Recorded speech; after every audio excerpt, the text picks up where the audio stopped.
Hey, what's going on, guys? Today I want to talk about banks. I got a question from you guys that was submitted, and it had to do with whether or not it makes sense to put money in the bank. And so I'm going to start off by giving you the short answer. The short answer is probably not, but let's talk about the nuances of it all. So I'm going to break some of this down for you right now on the Black Financial Channel. So buckle up your seatbelt, get comfortable. We're going to get started right now.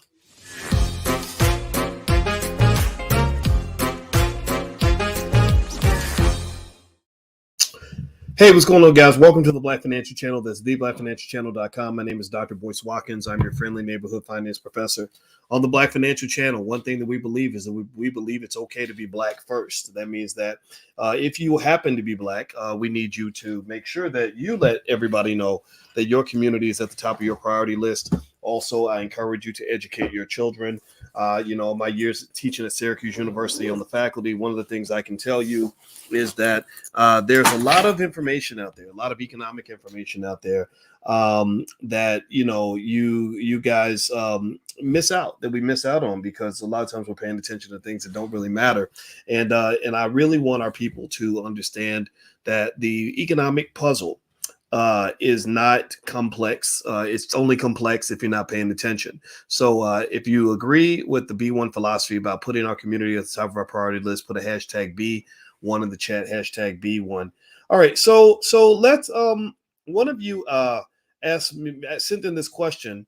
I have these Black Wealth Confessions, and one of my students sent the question. You guys know we have stock market class on Tuesdays, and they were asking about banks, putting your money in a bank. And first thing I'm going to say is the short answer about banks or credit unions or any of that. Any place where you're putting your money where you're not getting interest and significant amount of interest, it's very dangerous. It probably hurts you. Remember, you're living in a society where the inflation rate is astronomical. I think this year it's hit as high as like 6%. Now, the Federal Reserve, their target inflation rate is about maybe 2.5%. So the fact that inflation is triple what the government considers to be an acceptable level is a problem. And so putting your money in the bank is incredibly problematic. Honestly, if you have most of your money in the bank or all your money in the bank, that's a way to I'm not going to call that a sucker move, because I'm not calling anybody a sucker, but what I am trying to say is that is an example of how the rich get richer and the poor get poorer. That is an example of capitalist exploitation, because capitalism does lead to forms of exploitation. I'm not a believer that all forms of capitalism are always exploitative all the time. I don't believe that. So I'm not speaking to you as a Marxist or a communist or a socialist, even though there are some good ideas. I've read all about Marxism and all the ideas, and some of the critiques of capitalism are right on point. But at the same time, I don't think you have to become a Marxist or a socialist to understand some of the shortcomings of capitalism. You guys know that that's my area of expertise. I wrote my dissertation on all this stuff. And so one of the things I want to sort of help you understand is this. It's really dangerous to put most of your money in a bank, mainly because there's, just to give you one simple rule of finance, this is an economic theory called the efficient markets hypothesis. And one of the premises of the theory is that capital should be put to its best available use. It's like if you have a good health, if you have a big plate of chicken and green beans and mashed potatoes that grandma made, and it's smelling good and it's looking delicious, right? And let's say you feed that food to somebody who says, I don't even want to eat. Well, what's going to happen? What if you give it to your cousin? Your cousin says, I'm not even hungry. Well, your cousin's going to say, well, if you want to eat it, you can, right? So basically what they're saying is, hey, if this money is, or excuse me, if this food is not something I need, then you can use it, because you can, that's the best use for this food. Well, money is the same way. When a person puts their money, say in a bank, what's happening is you're getting what can be called an efficient allocation of capital, because what the bank is doing is the bank is not sitting on your money. The bank is taking over 90% of your money and they're putting it out to work. They're putting that money to work, right? So you're saying, hey, I got this money. I'm not doing anything with it. I'll just sit it over here in the bank. And the bank's like, thank you very much. Here's your little, bank balance card or whatever. They give you a little book of checks. And then they take your money. They immediately put your money to work, because capital is supposed to be put to its best available use, right? So they're making, 4 or 5%, 3%, 4%, 5%, whatever they're loaning the money out for. And they're giving you pretty much nothing, right? So here's the thing. it's not sinister that the banks are investing your money and making an ROI on your investment. That in itself is not inherently sinister. What's problematic is the fact that the person who put the money there in the first place ain't getting nothing for it. So it's like if it's almost like you and I going into business, and I do half the work and you do half the work, but you take all the money and I get nothing. Well, that's not a good deal for me. That's not a good deal for me. And in fact, this might be an example where I did 80% of the work and got nothing. Well, that's not a good deal. That's an example of capitalist exploitation. So when I say that you want to be careful about putting your money in banks, I first of all, let me just say this so I don't sound like a hypocrite. I do have money in banks, so it does seem a little bit weird. Like you say, well, why would you say don't put your money in banks? When you have money in the bank. Well, because I said don't put all your money in the bank. Don't put all your money in the bank. And also, the way I see my money is my money, they're like little soldiers and they're like little employees. They're all supposed to be out working for me because I remember that rule of putting your capital to its best available use. So I want my little soldiers to either be deployed, where they're out fighting battles on my behalf and bringing home the bacon and making money for me, or I want them to be sitting in the reserves so that it's ready for deployment. Right? Do you understand what I'm saying? Like we always fighting, we're always expanding territory. So I always want that money to be available for deployment, or and deployment might be something as basic as maintaining basic living expenses. When you get to the point where you become a serious investor and you're really investing and you're doing this consistently over time, you'll get to the point where your living expenses are a fraction of your total income, for all your investment income and all that. And you want to get to that point. You don't want to live in this what I call the hamster on the treadmill of capitalism, which is where you have people where their expenses are here and your revenue is here. So every time you make a dollar, you're spending the dollar just trying to survive. It's okay to be in that space. I've been in that space before. We all have. Many of us have. But you want to eventually get to the point where your revenue is growing and your expenses are staying flat. See, what a lot of people do is when their revenue grows, well, their expenses grow. That's why you got to pay attention to culture. You see a lot of culture being promoted of people just throwing money in the air, right? And I told my daughters, I said, don't you dare ever bring a stupid son of a bitch in my house that you talking about marrying or dating who is impressing you by throwing money in the air. I'm going to call him a clown and tell you don't bring that clown around me. You can marry him if you want to. If you want to be broke, if you want your children to have no shoes, if you want your kids to be out here struggling, then go ahead and marry him. Go ahead and have a baby with that clown. But clowns, you're not supposed to reproduce with a clown. So that's clown stuff. That's clownish behavior. That's a minstrel show. When you see a grown-ass man, you 35, 40 years old, and you up here throwing money in the air. What's wrong with you, fool? You stupid. That's idiotic. That's crazy to me. So at the end of the day, what I would say is that you got to pay attention to culture, and you also have to learn how to think off the grid. So here's the deal with banks. And when I think about banks and money and all that, I think about some basic concepts like financial security. Again, this is what happens when, remember, I don't see finance like everybody else. I'm not a stockbroker. I'm not a guy who's a financial advisor. I'm the professor who trained the financial advisors. I trained the stockbrokers. I trained the PhDs even, so you see things in a very theoretical sense. So the way I see things is like this. Your goal with money is one of many goals is financial security, right? You just want to be safe. You want to be good. You want to be solid. And this is my, little 2 cents to all the brothers out here, like all the black men out here. I'm sorry, I can't help but speak as a black man. Your goal is to provide security for others. I heard a really sad story today about a lady who had there was a couple bad things that happened to her. And, her cousins felt kind of bad because they were the men of the family and they couldn't protect her, right? So as men, our goal is to really provide that security. And I know women can do it too, but I think you need your men as well. And so anyway, your goal is to have security. What does financial security look like? What does that mean? Well, that means that basically if something goes down, I need to be able to handle that, right? If my car breaks down, I got money to go and fix the car. That means if I have a family emergency, I can go get the resources necessary to deal with that financial emergency. Correct? You get what I'm saying? So why do I need to have money in the bank in order to have financial security? Is it possible? Pay attention now. Is it possible for me to have no money in the bank, but still be financially secure? What does that look like? Well, let me give you access to an important term you've probably heard, but I'm explaining it probably maybe in a way you may not have heard before. It's a word called liquidity. Liquidity. Liquidity is how easily an asset can be converted into cash. So to give you an example, if you own art, or maybe some or real estate or something, that's not very liquid. It's hard to get liquidity out of real estate. Like if I own a house, I can't sell that house in an hour and get money in an hour. Right? It's hard to do. Doesn't mean you can't borrow against it, but even then, you got to fill out the paperwork and wait a couple of days, whatever, right? But if you need money in an hour, you can't sell your house in an hour unless you sell it for almost nothing, right? So homes are not very liquid. If I own some land, right, that's not so liquid. I have to borrow against the river. But then you have other assets out here that are pretty liquid. You got stocks. Just get on your app, doop, doop, doop, boop, money shot right over.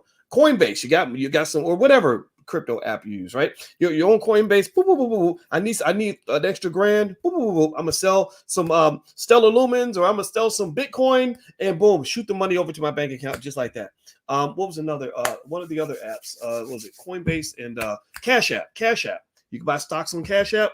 With Cash App, you can sell the stock that day, get the money in your bank account right then, pay that bill, knock it out, done, liquid.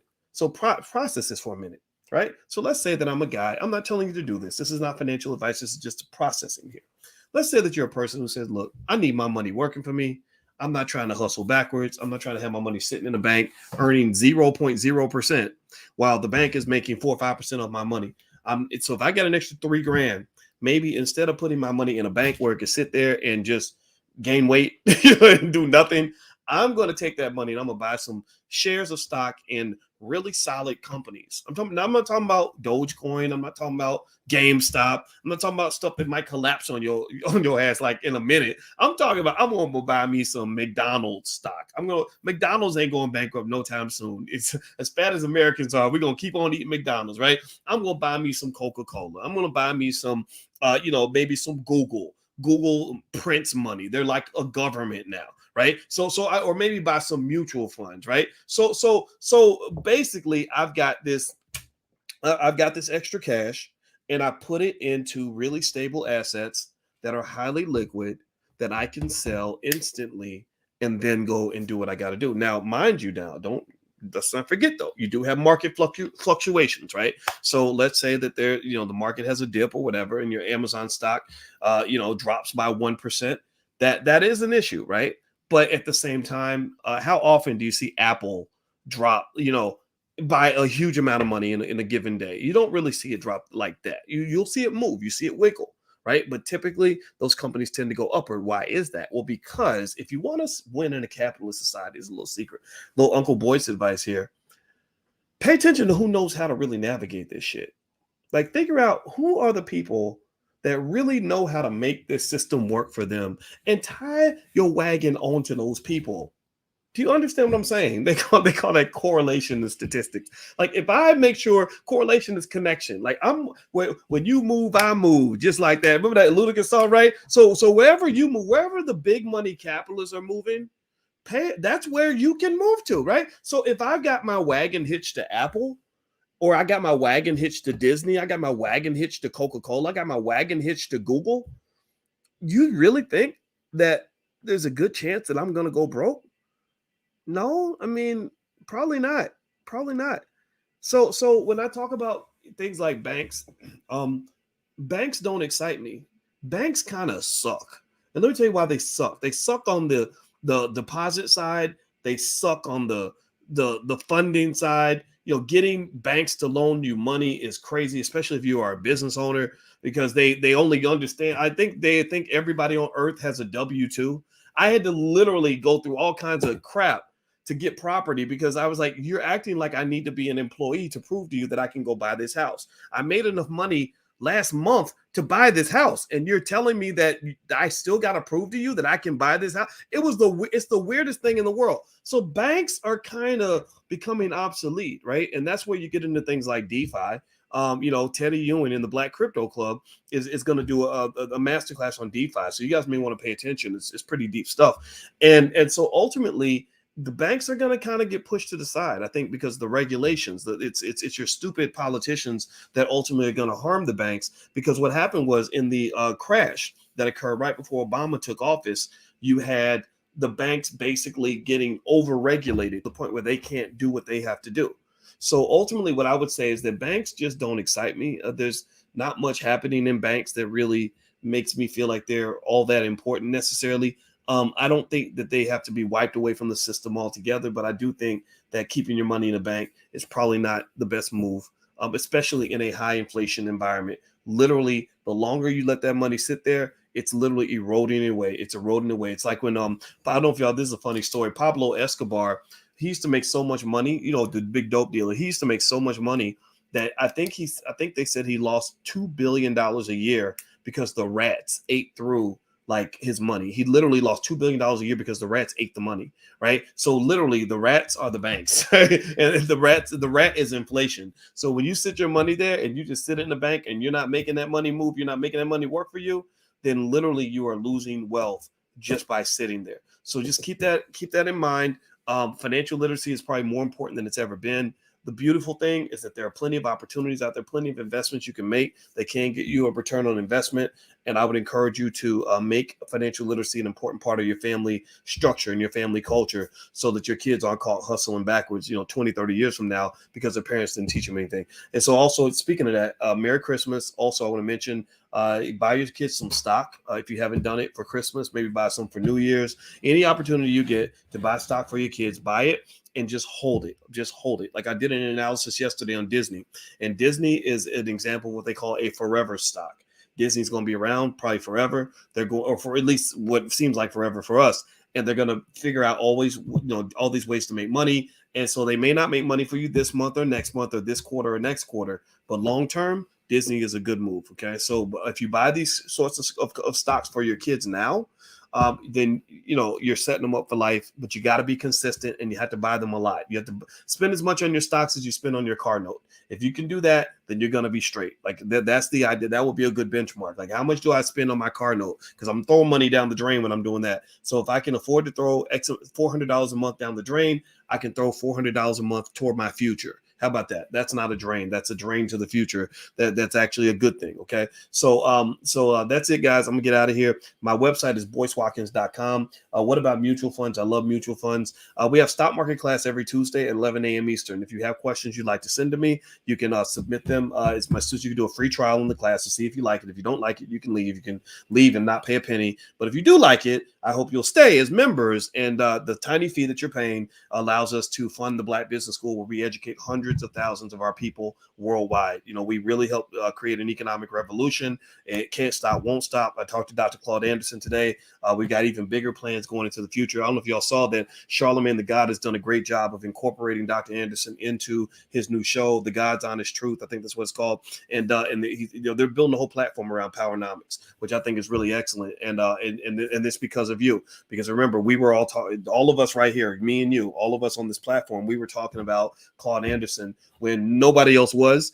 And now because of you sharing the Powernomics ideology, it's now big. It's now out there. We're getting calls from all kinds of celebrities and superstars and major league people and whatever. And so what we're really trying to do is build a foundational legacy that's going to last forever. And so that's what the Black Business School, that's what that is. Powernomics, that's what that is. We want Powernomics academies all across the United States and across the world, because our people are going to win, because we are the best. So Malcolm X, how do you invest in Disney stock?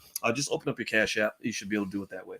All right. So if you want to join the stock market class, just go to boycewatkins.com. If you're on Instagram, click the link in the bio. I'm about to go upstairs. My woman made me a steak dinner today, so let me go ahead and go and enjoy this good cooking. I'm telling you, get you a sexy, smart Black woman who knows how to cook like that. You got it made. All right. Shout out to the great Black women out there. I'm going to go talk to mine. I love you guys. I'll see you later. And you have a wonderful holiday. Peace.